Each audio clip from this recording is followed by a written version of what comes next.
What's going on, everybody? I'm here to give you my predictions for the UFC 295 co-main event and main event, which goes down on Saturday inside the legendary Madison Square Garden in New York.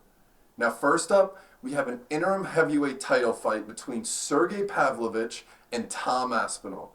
Now, for those that don't know, this event was supposed to be headlined by Jon Jones and Stipe Miocic. Jon Jones suffered a torn pectoral muscle, so as a result, they hit up Aspinall and Pavlovich for a short notice fight for the interim title. Now, this isn't your average short notice fight where one fighter's been training the whole time, getting ready for a different opponent, now he has to prepare for someone else. Both of these guys are going to have the same amount of notice, same amount of training camp to get ready for this fight. But with that said, I will say that Sergey Pavlovich does have an advantage when it comes to a short notice fight in this situation, because he has 6 consecutive fights, or 6 consecutive wins, all first round knockouts / TKOs. So he's going to go in there, he's going to throw bombs, he's going to look to get the win. On the other side, Tom Aspinall would probably benefit more from having a training camp because he could be able to game plan on how to properly close the distance without taking too much risk with Pavlovich's power, and then go ahead and get him down and try to submit him. And if not submit him, then at the very least, just try to wear him out, because Pavlovich kind of has that mystique right now of a fighter that is untouchable. I mean, when you get 6 consecutive first-round knockouts, and that's in the heavyweight division, you're going to have a certain reputation around you. But Tom Aspinall has a lot more experience going the distance, and for that, if this fight does get out of the first round, I do think Tom Aspinall is going to start taking over this fight. But with that said, is this fight going to get out of the first round? Well, there's no doubt that Sergey Pavlovich is going to land a couple big shots early, and I don't think he's going to run out there and, throw overhand rights without any caution. He's a smart fighter. He just has so much power, and he's so accurate that's why he ends up with these first round finishes. So we're definitely going to see Tom Aspinall get tagged a couple times in round 1. But Aspinall is probably the most durable fighter that Pavlovich has fought thus far in the UFC, other than maybe Alistair Overeem at that time. So there is a chance that Aspinall takes a couple of these shots and then gets to the second round, maybe even the third round, tires out Pavlovich and takes him out. I don't think this is going to be one of those inexperienced gas tank emptied for Pavlovich, where the second round he's just completely exhausted and just pretty much has to fold. But I do think he will slow down and lose a little touch of confidence as the fight moves on. So when it comes to Tom Aspinall, I kind of touched on it before. He didn't really have the full training camp to prepare for this, but he's got to find a way to get a hold of Sergey Pavlovich. Now, he doesn't have to fully take him down, hold him down, and submit him straight up. That would be awesome, but if he can't, the point is just to make Pavlovich work. The more and more you can make him work, the more Aspinall eats his shots and just has him kind of second-guessing his power in that moment. That could be the ultimate difference maker. The problem is we haven't seen anybody in the last 6 fights actually be able to get to that point when it comes to Tom Aspinall. Here's the thing, though. Tom Aspinall is a different fighter. He is a different generation of heavyweight. We've said this about a couple guys in the past, but Tom Aspinall is the only one who is shown to be that fighter at an elite level. He is extremely durable. He is in phenomenal shape, very athletic. He's a massive human being. He has power. He has good grappling, and he has some wicked submissions on the ground. So in this fight, I think Aspinall is going to get tagged a few times. I think he's going to recover from that, find a way to get Pavlovich down to the ground, and secure a second round submission to become the interim heavyweight champion. It's time! So now let's talk about the main event. On paper, there's absolutely no doubt that this fight is going to be an action-packed war between 2 strikers that have the power and the unpredictability to defeat anybody at 205 pounds. But there's a couple different storylines that are going to play out in this fight that I find really interesting. First off, it's Jiri Prochazka trying to regain his UFC title that he believes is rightfully his. Last year, he defeated Glover Teixeira to win the throne, and then while preparing for his first title defense, suffered a shoulder injury that the UFC doctor labeled as the worst he's ever seen. So it's been a long recovery process since then. He's ready to come back and get his title, and there is a little bit of a concern of, okay, well, they were saying that he's going to be out for almost a year, and he was about half of that, maybe a little bit more. So did he rush the recovery process, or is he really just this freakish of a human being that we think he is? With that said, I don't think that it'll be too much of a factor. I always kind of hint at the Kamaru Usman situation where people cannot stop talking about how bad his knees are, how he has to walk on grass, walk down the stairs backwards because it'll hurt his knees too much. But when he gets in the cage, he goes toe-to-toe with any elite fighter that he goes up against. So I don't think that when we go in there, it's going to be a major difference for Yuri Prochazka's shoulder.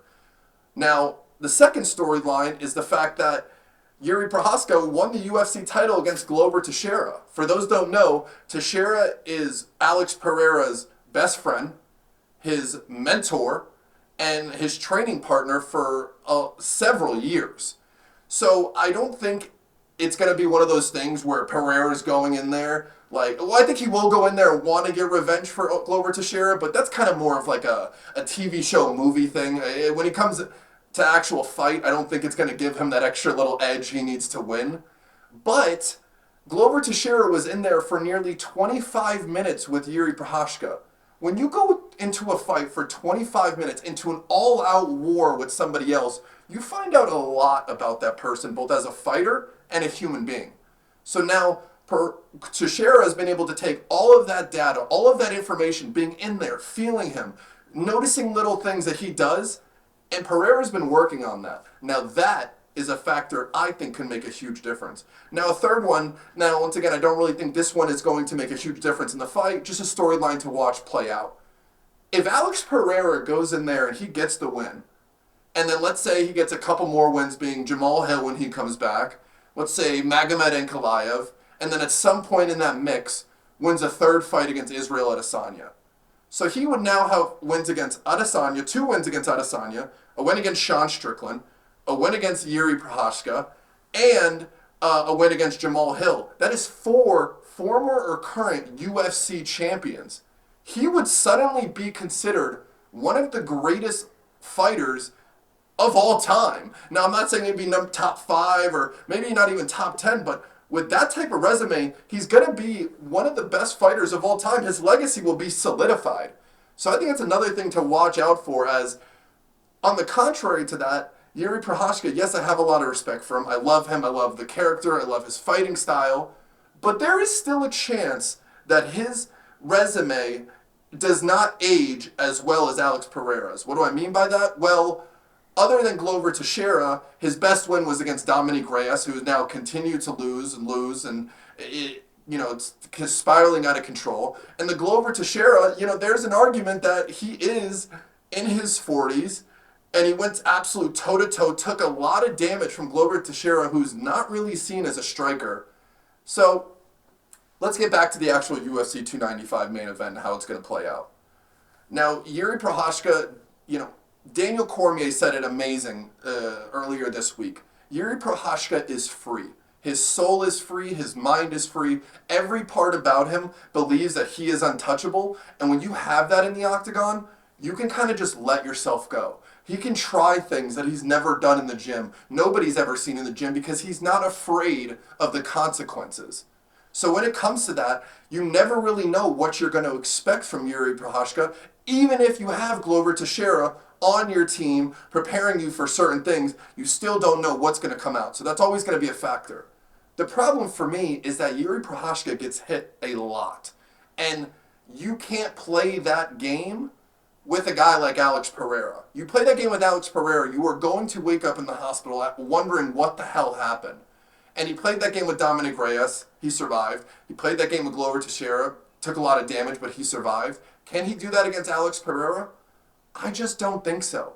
Alex Pereira's striking is at such a world-class level. There's so many little things he does. The little leg kick, it looks like, from our perspective on TV, it's just a little tap. But the damage that it does to fighters, no wind-up, they can't prepare for it.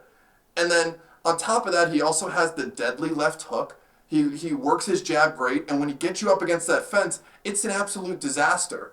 So I think this fight is going to be a barn burner. I think Yuri Prochazka is going to have his moments, maybe even get a knockdown against Alex Pereira.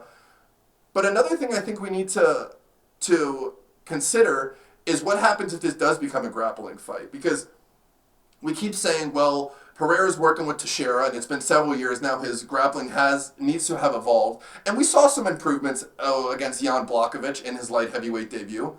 But on the contrary, Prochazka gets labeled as a pure striker, but he went 25 minutes with Glover Teixeira against one of the best grapplers in the upper weight classes of all time. Didn't get submitted, racked up some of his own control time, got a takedown or two, and then submitted him at the end. So how good of a grappler really is Prochazka, that's something I don't think we quite know yet. When it comes to Saturday, I think we just might find out. I think Prochazka might try to take Pereira down a couple times. Whether he's successful or not, I'm not quite sure.